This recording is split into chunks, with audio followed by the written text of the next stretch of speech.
and starvation. My father tried to commit suicide. My mother was a slave for the Germans for 4.5 years. She was stolen away at the age of 15, and she never saw her family again. Well, that taught me to be very tough and tenacious. And yes, I became very, very much an overachiever. I started my first business at the age of 21, interior landscape designing.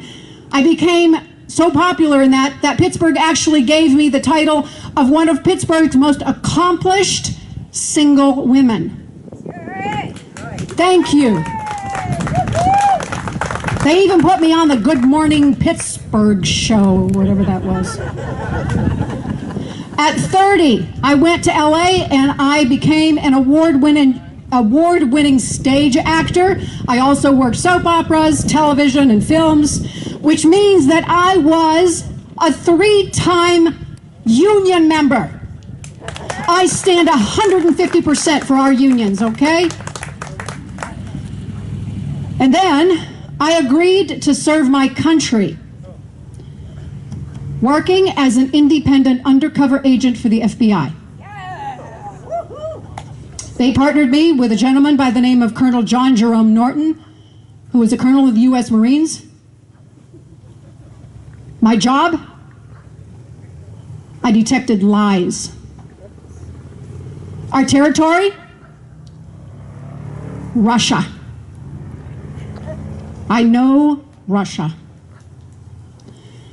Well, from that, I decided to get into something that was a little less threatening. So I became a member of the Long Beach Mounted Police and served the Long Beach Mounted Police for 8 years. From that, I served 2 years with the Altadena Posse. Then I took up this really grueling sport called high altitude mountaineering. And my goal was Mount Everest. Yeah. Well, I loved the suffering so much that I decided to started my own business in high altitude climbing and trekking, and I taught people how to reach their own personal Everests. And it was very, very gratifying for me. Where am I here in my notes? I got to stay to my notes or I'll go off on tangents. All right, so from that I came to Douglas County in 2002. Well, it didn't take long for me to want to serve my community again, so I joined the Douglas County Search and Rescue, graduated their academy, and became one of their most active members. And in the midst of all of this, I self-taught myself investing in stocks and property, and I earned enough to give myself an early retirement at the tender age of 45. Then, in 2007, my career-driven, aggressive lifestyle came to a skidding stop. My mother suddenly started to die.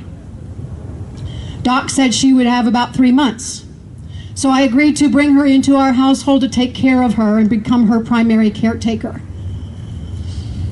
She lived 6 years and 8 months. I'd like you all, brothers and sisters, to let that settle in for a moment. Can you imagine what your life would be like if you had to give almost 7 years of your life as a primary caretaker to a loved one? Nobody has to tell me the challenges that we have with our current healthcare system. I know it. We lived it. And one of my greatest successes is marrying this gentleman here who has the compassionate heart the size of an elephant. He was there for me the entire time. Thank you very much, Sir Todd Ackerman, my husband. There's a really powerful message to this story, but it's very long. I'm not going to get into it. Just suffice it to say that it has a lot to do with us having Medicare, having financial security, and digging down into the deepest wells of the souls, of compassion, of empathy, and courage of the heart. Now, I know you all know the primary issues, so I'm not going to get into that, but I like the way that William McCurdy, our assemblyman, puts it up. He says it's all about opportunity, equality, and a better life. And that is what I'm going to be fighting for District 39. I intend to use these unique skills that I've acquired in my lifetime, and I've managed to squeeze like 3 lifetimes into one. I'm going to help to make Nevada a more united, because we do have to reach across the aisle, more united, more secure, more well-educated, and a healthier state. We are going to make this happen. I see it in every one of your eyes. We are going to reach out. We're going to create an army, and we are going to make this happen. I will be your voice, if so be it. Thank you.